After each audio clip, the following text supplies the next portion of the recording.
I was sitting at my desk, sipping the coffee my assistant had brought me. Although it had artificial sweetener, which I despised, I joked about switching to black tea if she kept using it. My mind was preoccupied with a pressing copyright issue that needed resolution. But as usual, the federal government was dragging its feet on releasing the necessary documents. Their infamous inefficiency was stalling my progress. I couldn't help but wonder how many layers of bureaucracy a simple letter had to go through before any action was taken. I felt stuck, unable to move forward with my next project, and the potential financial losses were looming. Political correctness had complicated even the simplest tasks, making me feel increasingly out of touch with the modern world. Megan, my assistant, walked in and interrupted my thoughts. "There's a young lady here to see you," she said. She wouldn't give her name, but handed me this picture. As I took the photo from Megan, a sense of dread washed over me. Why now? I thought. The picture was of Linda, my ex-wife, and me on our wedding day, taken 18 years ago. Memories of betrayal and heartache resurfaced. People thought I had come back to lick my wounds, and they were right. Back then, I was naive about money and power, but things had changed. "Find out if she's Emily or Anna Harper," I told Megan, handing her a USB drive in a Ziploc bag. "If she is, show her the video on this drive. If she wants a copy, give her everything and return the original to me. Once you're done, come back and I'll answer your questions." At 42, I had accepted bachelorhood. My brief marriage to Linda Mae Thompson had left me with serious trust issues. Now, people had to earn my trust, which wasn't easy. I stood tall at 6 feet 4 inches, with a 38-inch waist and weighing 200 pounds. I hit the gym for 2 hours after work. My brownish-black hair was starting to gray, but I still caught people's attention. Casual relationships were fine, but I had sworn off marriage and love. An hour later, Megan returned with the young lady, who looked determined to get answers. She sat down, her serious expression showing she wouldn't leave until she got what she came for. Her emerald eyes were piercing as she waited for me to speak. "Do you know which one it was?" "Anna," she replied. "Who is she, and why is she so upset?" she cried, saying we've been lied to all our lives. If I'm right, he was lied to as well. Anna is one of identical twins. The clip you saw was her mother's last words to me before our first divorce hearing, 7 months before the twins were born. I learned about them through friends, not from their mother. The rest of the items on the drive explain what would happen if I tried to contact them. Her father, then with the CIA, got me fired from the FBI with false charges because he hated me. The documents imply there's a contract on my life if I interfere with them. He was a powerful, dangerous man. She divorced me to marry my former best friend, with whom she'd been having an affair for months. As far as I know, he's their biological father. How did she find me, and what does she want? Anna found an old photo in their attic with your name on it, Googled you, and recognized you. She also found the original marriage certificate and divorce papers. She tracked you down through social media and other web searches. She's looking for a bone marrow match for her twin sister, who is running out of time. Why come to me? I'm not their father. It doesn't make sense, I replied. Her mother was with their father months before I knew her. Her father ensured that. Anna suspected something and convinced doctors to run a DNA test during the bone marrow test. Mr. Harper isn't their biological father. What do you think? Megan asked, her expression turning into a big smile as tears formed in my eyes. If Anna was right, it meant my ex had lied to me all those years ago. I wondered if I might be their father. I knew she was related to you the moment I saw her, Megan said, standing up. She has a look that makes it clear. Are you ready for perhaps the biggest shock in years, Jack? Send the information on the drive to my publishers. Tell them to release it in a way that can't be traced back to me and not to disclose my writing name because my life might still be at risk. Stress that it needs to be made public quickly. Then find someone to do a fast DNA test and set up an appointment. If I am their father, I want proof when I confront their mother. If it's true, I need a litigation lawyer to fight for my parental rights. Clear my schedule. I need to go to Emily's hospital ASAP, I said. Now I got to find Anna. Anna, come in and introduce yourself, Megan called. Anna walked in, and the moment I saw her, I knew. She looked just like my younger sister at 16. I choked up, overwhelmed with emotion. Anna, and I both started crying. Megan took a few pictures with her phone to capture this life-changing moment and then left us alone. Anna, you have an appointment for blood testing at 1. They promised a rush job, and I charged it to the corporate card, Megan said when she returned. I also arranged for you to meet your sister Sarah at restaurant at 3 and reserved a private table. Anna needs to see what we do. Sarah will make sure her kids are taken care of. She knows you have important family news. I stood there, emotional and unsure, watching Anna walk toward me. I had so many questions. I hugged her tightly as Megan closed the door. It was hard to grasp that I might be a dad. Anna seemed to feel the same, trembling as we left my office. We tried to take things slowly, like taking baby steps to figure everything out. After arranging for the clinic to email the report, we headed out for a late lunch. I learned that Anna had skipped school and driven all day until she had to rest at a station. I was furious that she would do something so risky, but held my tongue, realizing I might be reacting like an overprotective dad.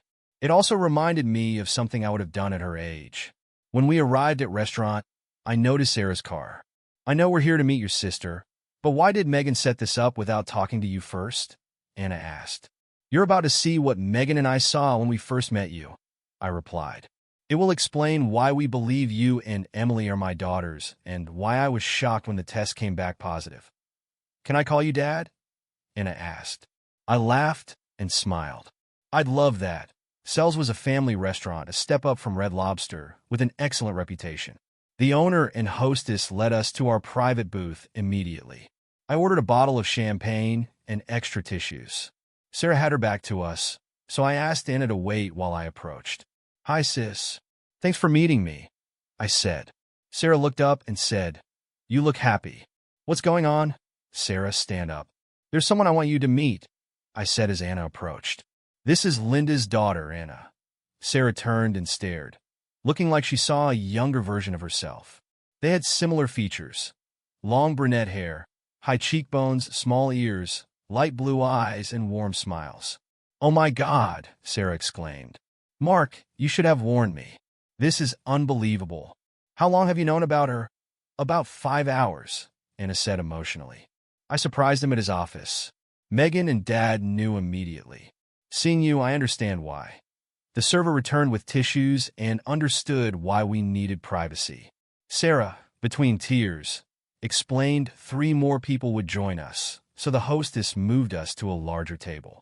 Sarah urgently called her husband, telling him to come over immediately, and informed our parents, declaring it a family crisis.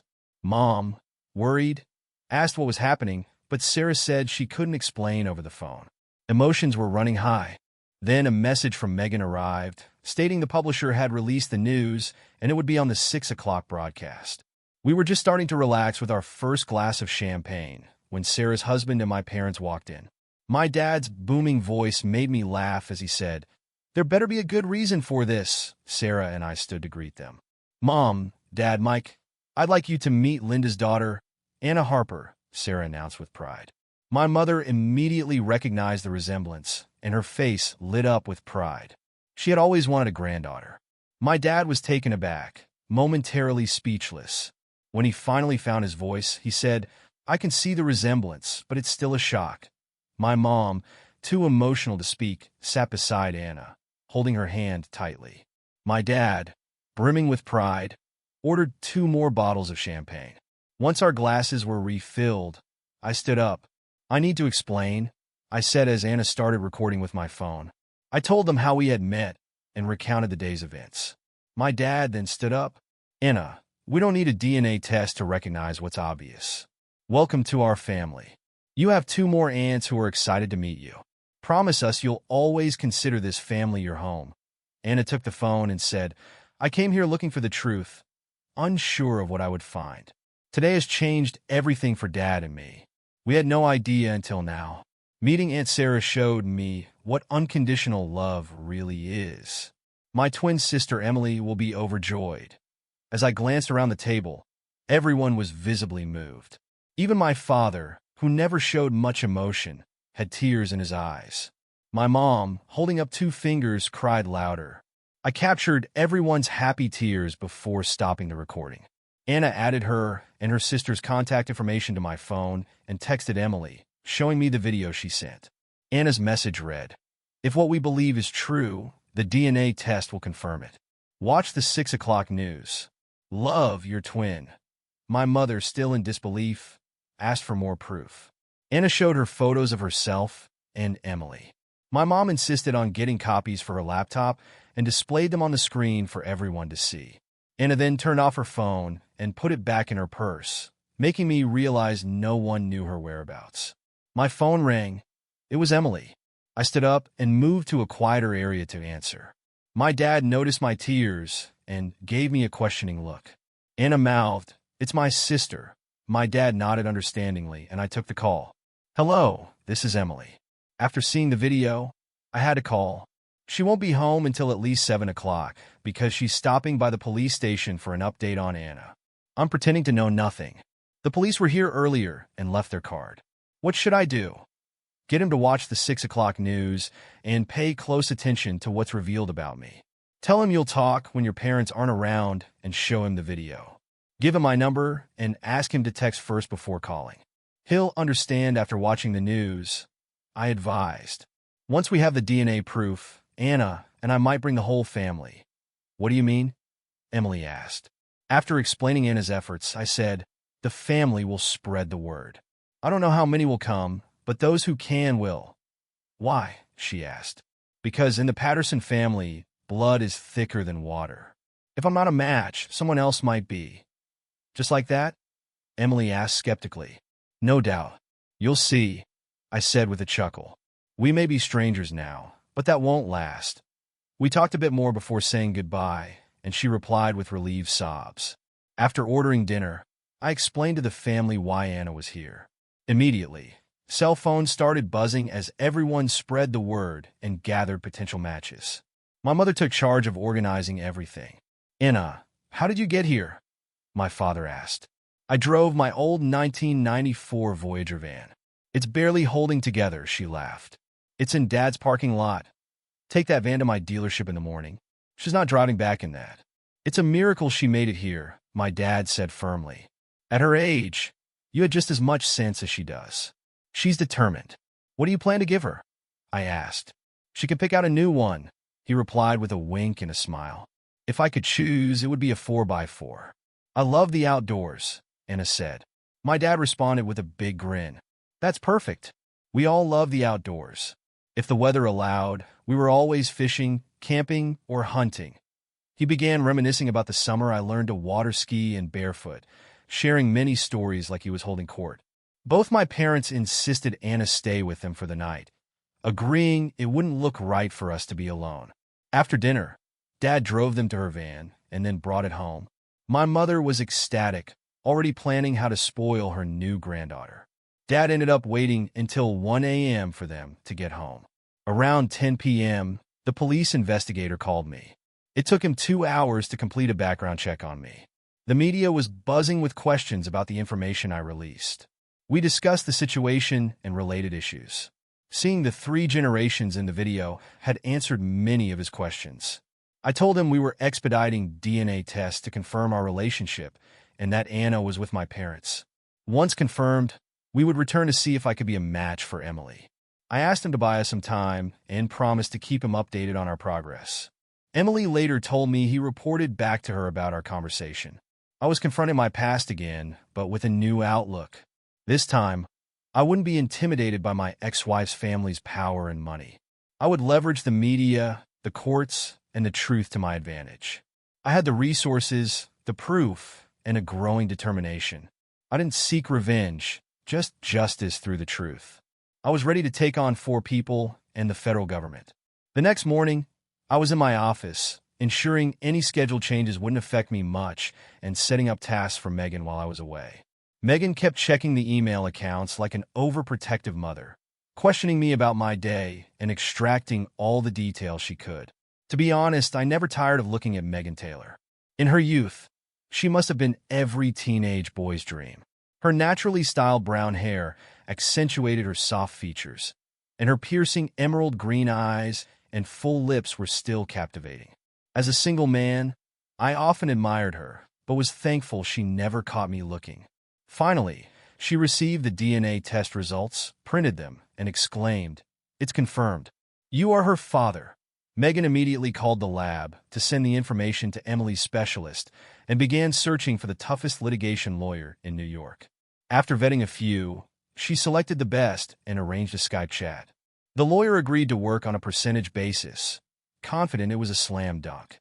With the DNA proof, we would go after my ex-wife, her husband, and her parents for denying me my parental rights.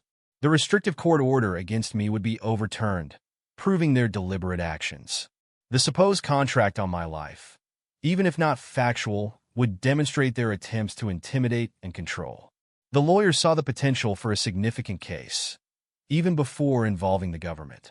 I asked Megan to send a dusty gray box from the safe to my new lawyer. Inside was critical evidence that Linda's father had tried to wreck my career and marriage. Gathering this proof had taken years of effort, cutting through layers of bureaucracy. Eventually, a police officer leaked a video, changing the story into one of a runaway daughter finding her biological father to save her sister, which caused a media storm. "Mom, it's confirmed," I said over the phone. "I have 2 daughters. Thank God. Be ready to leave by 7 a.m. from the car lot. I'll inform everyone." "Have you contacted your daughters?" she asked. We were driving a fully loaded 2-year-old Ford Explorer heading to Igo, New York. Anna and I led the convoy, with my parents in a tour bus and 33 other vehicles following us.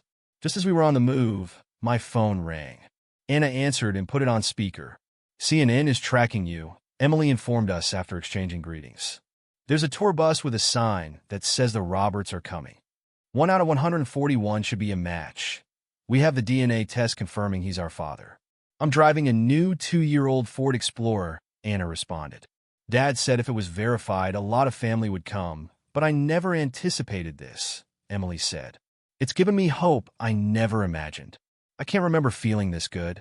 Dad's family spread the word, and people emerged from everywhere. I met so many relatives this morning. It will take multiple introductions to remember their names. I met first, second, and even third cousins. "I'm so proud I want to change my last name to Roberts," Anna declared. "I never knew families like this existed. I was so overwhelmed, I nearly drove off the road." That's when I decided to write about this incredible experience in my next book. My daughters were still talking about Anna's experiences when Emily said she had to go. Her mother had just walked in. "Dad, are you okay?" Anna asked, concerned. "I saw you get very emotional." "How do you think I feel?" I discovered I have 2 daughters who were raised by my ex-wife and a former friend without my knowledge. One is vibrant and full of life. The other is on the verge of dying. One is so strong and independent.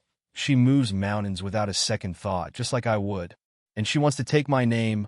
I replied, my voice thick with pride and emotion. "Anna," I continued, "I was so focused on saving my sister's life that I didn't consider the impact on you. I wasn't a good match because I inherited a faulty gene from our mother. The emotional turmoil I've caused will linger for days. Can you forgive me?" "For what?" "For coming into my life and turning everything upside down?" "No, that's what life is about. You've given everyone another person to love. You've given me a chance to be a real dad," I said, tears streaming down my face. "Your grandparents adore you. My mother is so proud to see her face in you. It means everything. You and your sister have become her favorites by birthright. She's been spoiling us. We went shopping, and if she bought me something, she got one for Sue too." She laughed, saying she had years of spoiling to catch up on. "That's Mom. You'll find it impossible to distance her from you." "I know, I've tried," I said. "Sarah and my sisters will brag about this for weeks. By the end, this will become a family legend shared for years." We learned that as soon as Linda saw the live news feed about our arrival, she started having severe panic attacks. The walls she had built around her lies were crumbling. Emily, feeling strong and empowered, confronted her as soon as she turned off her phone. "Mom, why did you hide the truth about our real dad?" Emily demanded. When she got no answer, she pressed harder. "You hid the truth from us, made decisions about our lives. What gave you the right to play God? Even Dad didn't know." If Anna hadn't found out about him and sought the truth, would you have let me die? Linda had no answers, never expecting the truth to come out. Her father had hated Mark from the start and did everything to drive him away. Fortunately, Emily's doctor walked in at that moment. We received DNA from a man we didn't know, proving he is Emily's biological father. He is coming to be tested, and there's a good chance he's a bone marrow match. He should be here tomorrow afternoon, and for his protection, he'll be under guard, the doctor said before leaving. Mom, my bio-dad is coming with 140 others in case he's not a match. He wants to give me a fighting chance, Emily stated. Why? Linda asked. To him and his family, blood is thicker than water.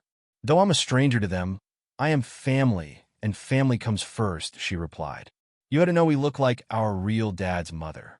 Watch this video, it proves everything. Linda watched the video of my family meeting Anna. There was no doubt 3 generations shared the same face. She could no longer deny the truth. Her daughters had proof, and her husband's actions were backfiring. Then a man appeared at Emily's room entrance, asking for Linda. When she admitted she was Linda, he handed her a large legal envelope saying, "You have been served." Linda fell to her knees, sobbing. Emily, furious, felt no pity. Mom, why did Grandpa put a contract on my bio-dad's life? Emily asked, knowing she wouldn't get an answer. Brian Harper had just left a corporate meeting. As he walked down the hall, he was served with legal papers. He sat down in the reception area to read them. The first document was a lawsuit against him and his wife for denying Mark his legal rights as the father of his daughters. The second was against his in-laws and himself, accusing them of conspiring to ruin Mark's marriage and career. It was clear Mark was seeking revenge, demanding sole custody of his daughters. He argued that if Anna hadn't found him, he would never have known about them. He claimed moral abandonment, suggesting Linda and Brian would have let Emily die to keep their secrets. Proving otherwise in court would be difficult given the media coverage. Brian remembered when he and Mark were university roommates and football teammates. Both had pursued Linda, but Mark won her over. Brian had even been the best man at their wedding. However, Linda's father never approved of Mark due to his background. He convinced Brian to pursue Linda, and Brian agreed. With her father's influence, Mark was kept busy with FBI assignments, leaving Linda and Brian alone together. Eventually, Linda and Brian became lovers while Mark was undercover for 2 months. Her father had recorded their affair and confronted Mark with the evidence when he returned. Linda, unaware she was pregnant, thought her missed periods were due to stress. Delighted, her father saw Mark file for divorce immediately. When the twins were born, it was clear Mark was their father. However, Linda's father had already falsely accused Mark, resulting in his unjust dismissal. It took Mark 4 years to clear his name, during which he left the area under a cloud of disgrace. Meanwhile, Linda and Brian married and had 2 sons.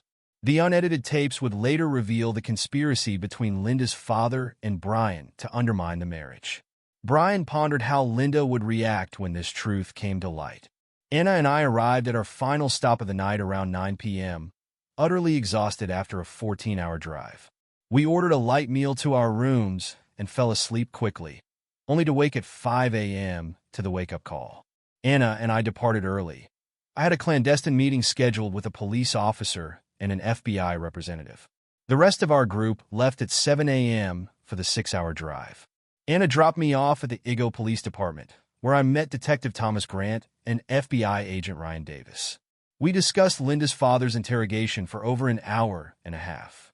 I provided my lawyer's contact details and left a USB drive containing all my evidence. I was placed under official protection until my departure, escorted by security.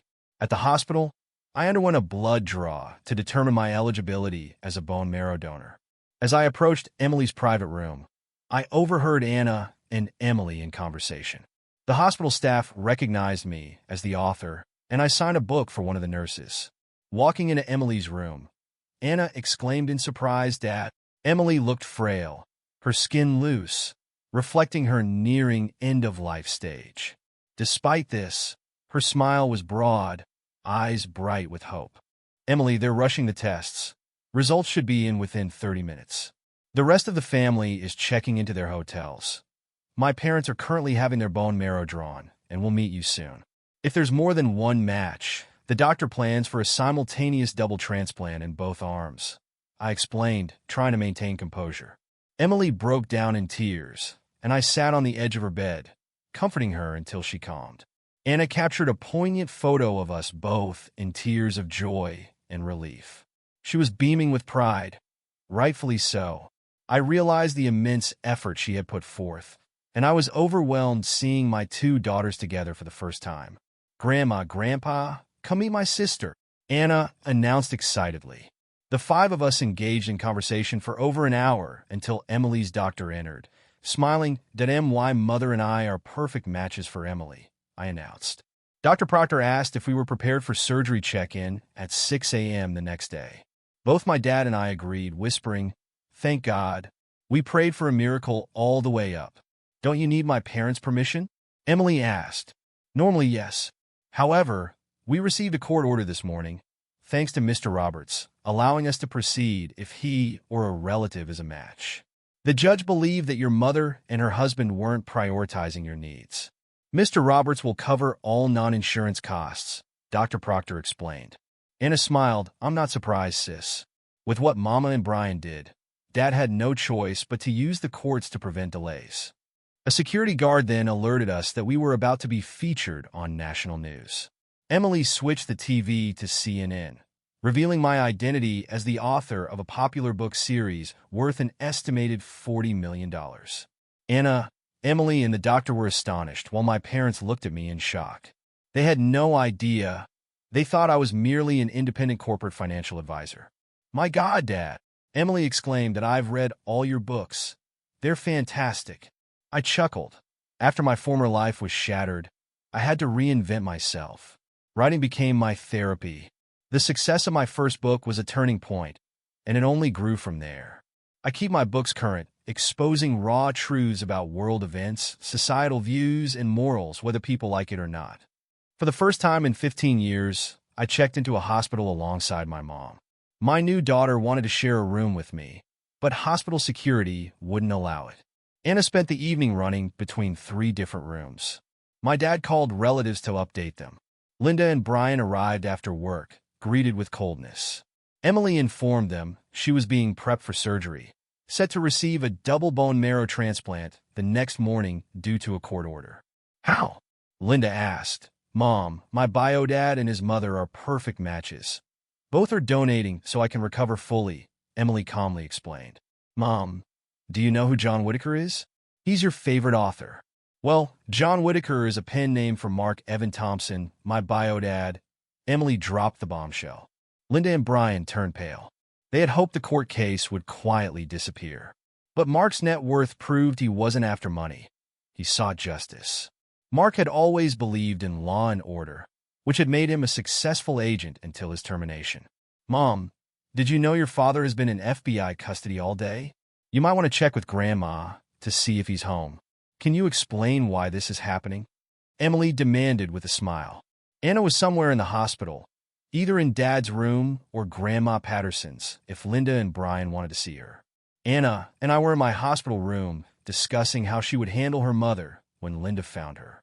A security guard knocked and poked his head in. "Mr. Roberts, do you know these two?" he inquired. "Miss Fiancé, didn't you see my ring?" Anna answered, as she opened the door for Linda and Brian. "Dad, I wouldn't trust these two for a moment. They're just trying to cover their backs." "You don't know the half of it, Anna," Megan began.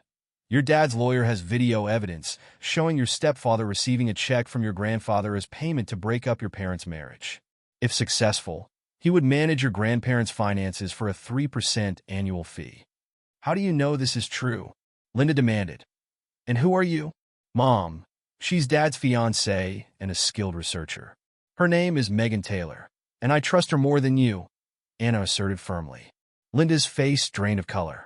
Her daughters were distancing themselves, and there was nothing she could do. Megan spoke the truth, and I backed her up. I instructed my lawyer to release all video and audio tapes to the FBI, including a letter from Linda's father admitting he paid for the recordings out of spite. He didn't care about the cost or who he trampled over to get what he wanted, I said, my eyes locked on Linda. She turned to Brian, searching for a denial, but his guilty expression said it all. In that moment, Linda realized the depth of her loss when I walked away. The only man who truly loved her. Megan, a piece of advice.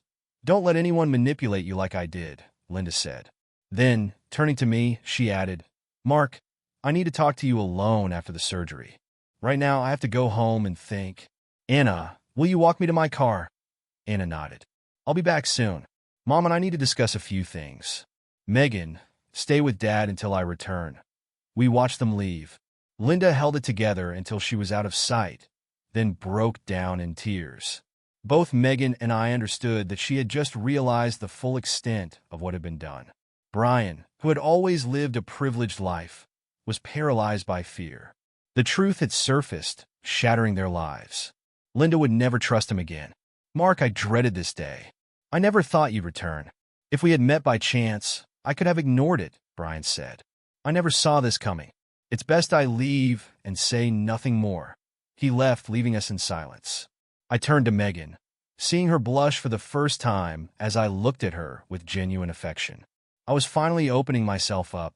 Was she playing me, or was she finally revealing her true feelings? Did I love her as a friend, or something more? Either way, my daughters had awakened me. I had been living in other shadows, finding joy in their excitement instead of creating my own. Megan, we need to talk while I'm recovering, I said softly. These past few days have opened my eyes. I got comfortable on the sidelines instead of being in the game.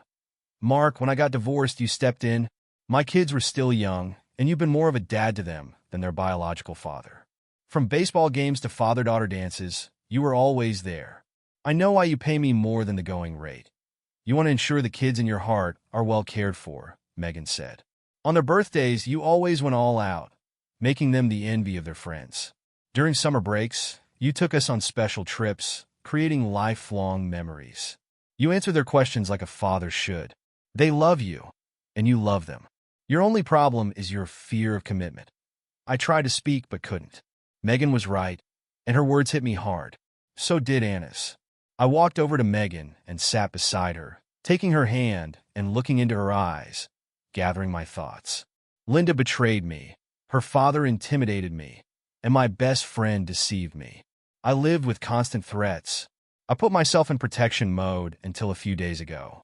Now that I've realized it, can we go on our first real date? Or is it too late for you and me? I asked. Took you long enough, you old fool, Megan said before kissing me. I'm texting our kids to tell them we're now a couple and working things out. Pretty confident, I said with a smile. I texted Anna, thanking her and asking if everything was okay. She responded, Mom didn't know. She's taking it hard and won't be back tonight. Let Emily know. Megan and I went up to Emily's room. After introducing Megan as my girlfriend, we told her what had happened earlier and showed her Anna's text. We had just finished when my sister Sarah walked in. I just had to meet her, Sarah said. Megan, what are you doing here? I want to say something, but Sarah figured it out, I replied. He finally got it, didn't he? Sarah said with a smile. Took him long enough. Emily, this is your Aunt Sarah, and the man coming in is your Uncle Mike, Sarah's husband. You'll soon learn we speak our minds, like it or not. I excused myself and went to the nurse's station, texting Anna to ask about Emily's pizza preferences. She replied that Emily likes everything but anchovies. I ordered 3 extra-large pizzas and 3 2-liter colas for quick delivery. I also called Dad, asking him to bring Mom up in 30 minutes for a pizza party. We pushed the no, eating for 8 hours rule but got carried away. The head nurse came in to calm us down, but left with a slice of pizza. Later, she stopped me and said, Your actions lifted the spirits of the whole floor. I can't thank you enough. At 4 a.m., they took me and my mom to prepare for the operation. We supported each other until we were wheeled in. I stayed awake until the medication kicked in. When I woke up, it was done. Now came the waiting and praying. Dr. Proctor informed everyone that the bone marrow transfer went well, but it would take a few hours to see if it was successful. It was. Hearing this, most of the family started preparing to go home. Megan, I said, is the worst patient ever. But I'm not sick, I replied.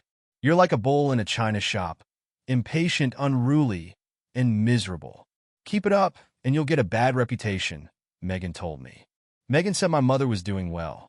Once she was sure I was stable, she gave me my phone back. The first texts I saw were from Megan's kids, both asking when she would get her engagement ring and when they would meet their new sisters. Megan, your kids are smart, I said, showing her the phone. I told them I was coming to watch over you after the operation. They had a lot of questions, and the whole story came out. They weren't surprised. They said, Mom, he's always treated us like his own. Most of our friends envy us for having him as a dad. We've always seen him as our real father, Megan said, her eyes moist with tears as she read the note. I guess we won't have a long engagement, I replied with a grin. Have you heard from the twins? Anna and her mother are with Emily. She's doing well under the circumstances. Even though she's still on medication, she's full of questions, Megan informed me. Anna told her about the pizza party. Emily can't believe how much she resembles her aunt and grandmother. She's eager to have a girls' day out with them once she's better. Give me my pants. I need to see her myself and then check on Mom, I insisted. The nurses tried to stop me, saying it was too soon after surgery, but I wouldn't be swayed. So off we went hand in hand. Surprisingly, my pain was manageable. Megan and I immediately noticed Emily's improvement. Her complexion looked healthier, and the sparkle in her eyes almost brought me to tears. Who are Olivia and Daniel Taylor? Anna asked. They're my kids, ages 13 and 11. Why? Megan replied. I got a Facebook friend request from them this morning. So did Emily, Anna said. Both of you need to read what they sent me, I said, handing Anna my phone. She read it, smiled, and passed it to Emily. I need this back to add their phone numbers to my contacts, I said. Linda then asked if she could talk to me privately, so we went to the waiting room. Mark, I had a long talk with my mother last night. She admitted that she remembered Dad's hatred towards you, but never thought it would go this far. My daughters want to finish the school year here and then move in with you. They want their last name changed to yours. They feel that what Brian and I did is unforgivable, Linda revealed. I can't argue with them. They made it clear they'd take me to court if I refused. They no longer trust me, and I can't blame them. Will you take them?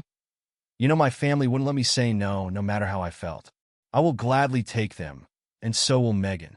We'll just need a bigger place. I'll drop the suit against you if you agree to joint custody, I replied. The suit will still proceed against the rest of your family. The twins are old enough to decide the rest. Linda agreed to joint custody. I offered to pay for their name change, but she declined. We walked back into Emily's room together. The girls watched us intently. Megan, it looks like we're going to need at least a 6-bedroom house, I said. Megan smiled, and the girls squealed with delight. Linda said, Girls, your father and I agree you get your wishes.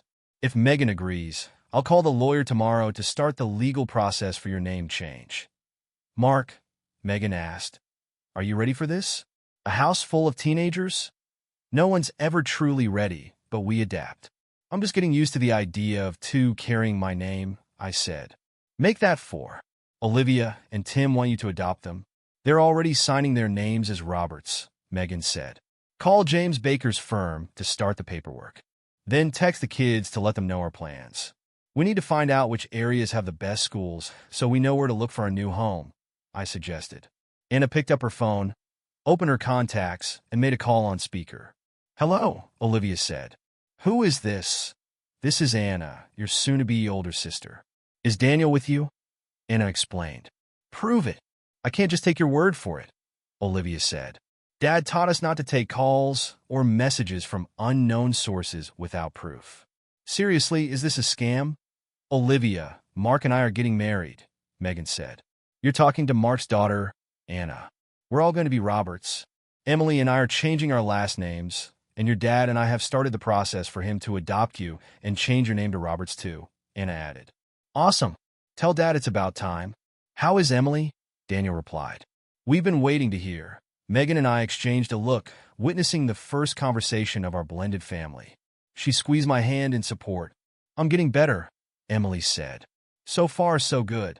I'll text you both so you can have my number. Emily, Anna, our dad is the only father we've known. Our bio dad was gone before we even knew him. Your dad has been better than any of our friends' parents. Mom's been in love with him for a long time. When we all come together, We need to accept that we're siblings. Nothing more, nothing less, Daniel declared with resolve. Olivia and I won't let anything disrupt our family unity. My daughters nodded in agreement. Megan, her eyes shining with tears, said, "They've truly embraced your values and principles. You should be proud of them." "I am," I replied, feeling an immense swell of pride. We said our goodbyes for now and made our way to see my mom. Dad was with her when we walked in, catching them both by surprise. Dad noticed Megan's expression and smiled knowingly. "Mom," I began, "you're already up and about. Have you seen Emily?" "How is she?" "She's improving," Mom replied. "Her complexion looks better, and she's in good spirits, but it's still early days. We need to have a serious conversation if you both have the time," I said. "We're not going anywhere, so let's hear it," my dad responded. "Emily and Anna will be living with me after the school year, and they'll be changing their last name to ours," I explained. "Linda has agreed to joint custody and the name change. It was the twins' idea." "That's wonderful news," both my parents said in unison. "But that's not all," Megan added. "Your son has decided to make an honest woman out of me. Margaret, are you ready to help plan a wedding?" Mom's eyes filled with tears, and Dad's smile broadened. They didn't need to say anything. We knew they approved. "I'll be adopting Olivia and Daniel, and they'll take my last name too. Megan and I will start house hunting as soon as we get back," I added. "What finally made you come to your senses?" my dad asked, grinning. "We all knew how you both felt about each other. I've been trying to get your mother's approval to knock some sense into you. Evan Roberts, behave yourself. You're not at the yard selling a car," Mom said, playfully scolding him. "Megan, have you thought about your wedding plans?" "We haven't discussed it much, but since we're blending 3 families, it should be a family affair. Sarah can be my maid of honor, Mark's best man, his brothers-in-law as ushers, Emily and Anna as bridesmaids, Olivia as the flower girl, and Daniel as the ring bearer." "Dad, will you walk me down the aisle with my father?" Megan asked with a grin. "Depends on who's footing the bill and if the reception is stocked with Jack Daniels," Dad replied, laughing. "What do you think, Mark?" Megan asked. "It's perfect. It will bring us all together." "If that's what you want, let's do it," I replied. "Should we invite Linda?" I wondered aloud. Both my parents firmly said no. "Mom, Dad, in the coming weeks, the media will expose a lot. I'm suing the federal government, Linda's parents, and her husband. I believe Linda was as much a victim as I was. I paid the price years ago, and now Linda is paying in ways we can't even imagine. She thinks she's lost her daughters forever," I explained. "Inviting her might help the twins and her rebuild their relationship and move on from the past." Megan and my parents looked at me in awe. "Where did that wisdom come from?" my dad asked, genuinely surprised. "These last few days have taught me a lot," I replied, holding Megan's hand. "Anna's arrival made me realize what's truly important in life." We returned to my room, and I quickly fell asleep, exhausted from the surgery. Megan stayed by my side and watched the news. Christopher Thompson and Brian Harper had been arrested for lying to the FBI. The person behind the contract on my life had turned state's evidence. My lawyer released details of my firing from the FBI, prompting an internal review. When I woke up, Megan filled me in. Dr. Proctor informed us that my mother and I would be released the next day. "You'll need follow-ups and to get your stitches removed," he said. "Emily is doing better than expected. The big question is how she'll respond as she's weaned off her meds." We talked to my parents, who decided to stay in the city until Emily was on the road to recovery. They would fly back with us on the private plane. Dad booked into the same hotel as Megan, and the bus driver was instructed to head back over the next few days. The media laid bare the deception, backstabbing, and political machinations that ruined my marriage and career. They spent a day dissecting how Linda's father manipulated her into believing falsehoods. Linda was publicly scrutinized. Megan and I were headed to visit Emily one last time before going home. Dr. Proctor had proudly said she was on the path to a full recovery. Someone high up must have disliked the negative media coverage about the Fed's past dealings with me, because the security clearance my publisher and I were waiting for was suddenly approved. Within 2 weeks, over 1 million hard copies of my new book would hit the market. I had 2 first editions delivered overnight.